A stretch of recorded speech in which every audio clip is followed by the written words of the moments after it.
നമസ്കാരം, വിപ്ര ന്യൂസിലേക്ക് സ്വാഗതം. ഇന്നത്തെ പ്രധാന വാർത്തകൾ.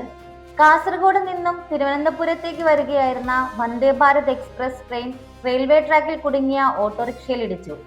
ചൊവ്വാഴ്ച രാത്രി 10:10 വർക്കലയ്ക്ക് സമീപമുള്ള അഗസ്തുമുറി ഹാർട്ട് സ്റ്റേഷനിലാണ് അപകടം നടന്നത്. റോഡിൽ നിന്നും നിയന്ത്രണം വിട്ട ഓട്ടോറിക്ഷ പ്ലാറ്റ്ഫോമിലൂടെ റെയിൽവേ ട്രാക്കിലേക്ക് മറിയുകയായിരുന്നുവെന്നാണ് പ്രാഥമിക വിവരം. ദൂരെ വെച്ച് തന്നെ ട്രാക്കിൽ ഓട്ടോറിക്ഷ കിടക്കുന്നത് കണ്ട ലോക്കോ പൈലറ്റ് ഉടൻ തന്നെ എമർജൻസി ബ്രേക്ക് പ്രയോഗിച്ചതിനാൽ വൻ ദുരന്തം ഒഴിവായി. എങ്കിലും ട്രെയിനിന്റെ മുൻഭാഗം ഓട്ടോറിക്ഷയിൽ ഇടിച്ചു.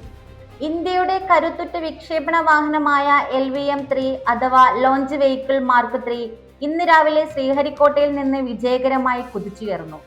അമേരിക്കൻ കമ്പനിയായ AST സ്പേസ് മൊബൈലിന്റെ ബ്ലൂബേർഡ് ബ്ലോക്ക് 2 എന്ന വമ്പൻ ഉപഗ്രഹത്തെയാണ് റോക്കറ്റ് ബഹിരാകാശത്തേക്ക് എത്തിച്ചത്. ഒരു ഇന്ത്യൻ റോക്കറ്റ് വിക്ഷേപിക്കുന്ന ഏറ്റവും ഭാരമേറിയ ഉപഗ്രഹമാണിത്. ഏകദേശം 6500 കിലോഗ്രാം ഭാരം.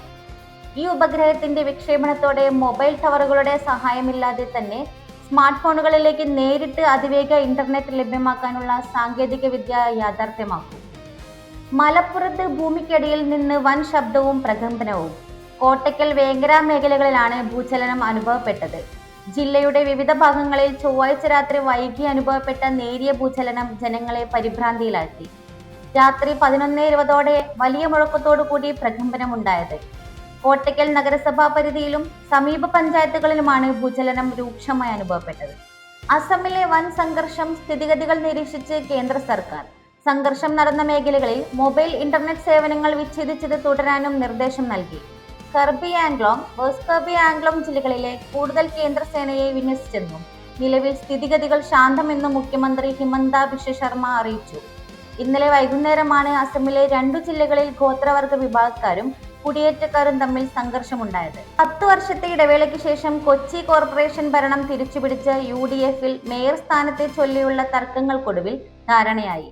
മേയർ സ്ഥാനവും ഡെപ്യൂട്ടി മേയർ സ്ഥാനവും 2.5 വർഷം വീതം പങ്കിടാനാണ് കോൺഗ്രസ് നേതൃത്വം തീരുമാനിച്ചിരിക്കുന്നത്. ആദ്യ 2.5 വർഷം VK മിനിമോൾ മേയറാകും. ബാക്കി 2.5 വർഷം ഷൈനി മാത്യു ചുമതലയേൽക്കും. ഈ ഔദ്യോഗികമായ തിരഞ്ഞെടുപ്പ് ഡിസംബർ 26 നടക്കും. ഇതുപോലുള്ള ന്യൂസ് അപ്ഡേറ്റ്സിനായി വിപ്ര ന്യൂസ് സബ്സ്ക്രൈബ് ചെയ്യൂ.